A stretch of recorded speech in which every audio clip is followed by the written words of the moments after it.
In 1997, Angela gave birth to octuplets. In a single moment, one woman's life and a small town changed forever. Angela was 26, quiet and strong. She had always loved children, worked 2 jobs, and kept the refrigerator full. When doctors confirmed 8 babies were coming, headlines followed. Reporters called. Neighbors stared. Some offered help, others offered opinions. Angela kept her head down and focused on the most important thing: bringing 8 healthy children into the world. Those first months were a blur. Nurses later remembered tiny socks and 8 cribs. Money was tight, but neighbors, churches, and even a radio drive pitched in with formula, diapers, and prayers.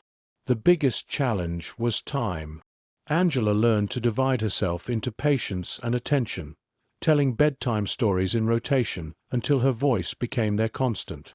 As the years passed, the octuplets, 2 boys and 6 girls, grew into distinct selves. Jalen liked to sketch, Malik loved to perform, Kayla built forts, Tosha loved science, Monique watched closely, Aaliyah and Amara were inseparable. School brought its own challenges. Angela attended conferences and demanded better resources. The community center offered tutoring, and coaches and mentors became unpaid extra parents. Money remained a worry. Angela cut work hours to shuttle kids between activities and often fell asleep at the kitchen table with bills on the counter. Still, she insisted the children not feel the worry. Candlelit nights became games. Small victories added up. Jalen won a sketch scholarship and bought better pencils. Malik found his voice in the choir and later the school musical.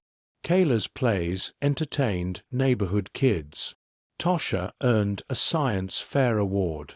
Monique became the keeper of family memories, photographs, ticket stubs, and notes that stitched the years together. Teenage years brought new pressures. Social media amplified attention, some supportive, some cruel. The siblings began finding their paths.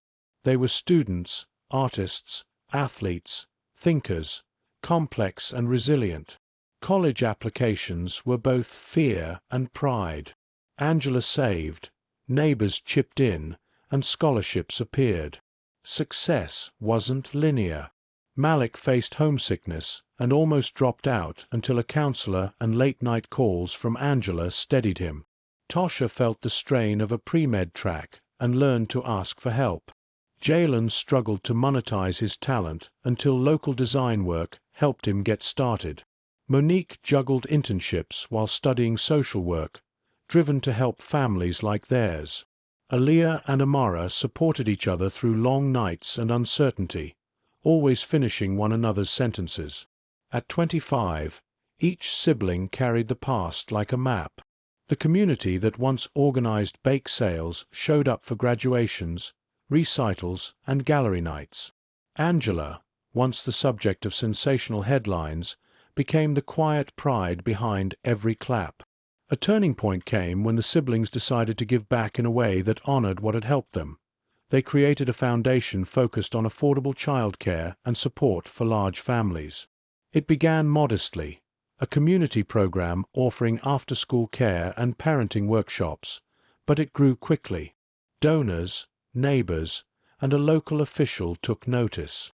The foundation focused on emergency grants, a vetted childcare directory, mentorship for teens, and advocacy for policies that make family life less precarious. They named it the Second Shift Foundation to honor the invisible work parents do after the bills are paid.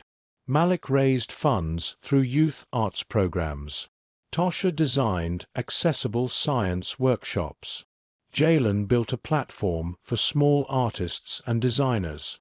Kayla ran theater-based literacy programs. Monique handled outreach while Aaliyah and Amara led communications. Running a non-profit was gritty. Administrative headaches and budget shortfalls taught them grant writing and tough decision-making. They argued and made up, bringing their mother's patience into meetings and planning sessions. They learned how to say no to projects that didn't fit their values and how to celebrate small wins. Through all of it, Angela remained the Axis. She still cooked the same recipes and laughed in the same way, but she stepped back enough to let her children fail and grow. Her role shifted from sole provider to proud matriarch. For their 25th anniversary, they invited nurses, teachers, neighbors, and reporters, anyone who had shown up during those early days. The event, meant as a thank you, became proof that family is defined by how you feed each other's hearts, not by how many mouths you feed. Each sibling spoke, Jalen on persistence, Malik on laughter's power, Tosha on curiosity, Kayla on storytelling, Monique on the importance of small repeated acts, and Aaliyah and Amara on partnership. They closed with a short film of old home videos, tiny hands clutching blankets, first steps, scraped knees, graduations, wedding dances, and quiet nights of popcorn and old movies. The room laughed and cried. Angela sat in the front row, watching her children, no longer headlines but people, lift her into applause. Reporters still asked for quick hooks, but now the siblings met attention with practiced calm. They had become engineers and performers, caregivers and community organizers. They were imperfect, often tired, usually laughing.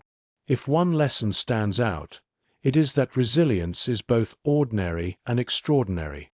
It lives in paying bills, making dinners, cleaning up toys, and showing up again tomorrow. On the 25th anniversary of their births, neighbors gathered not in spectacle, but in reunion. The foundation announced new school partnerships, and a longtime donor helped pay for a new roof on Angela's house. When the evening wound down, the siblings sat on the porch and talked about what came next. They could not predict everything, but they had learned to meet uncertainty with planning and tenderness.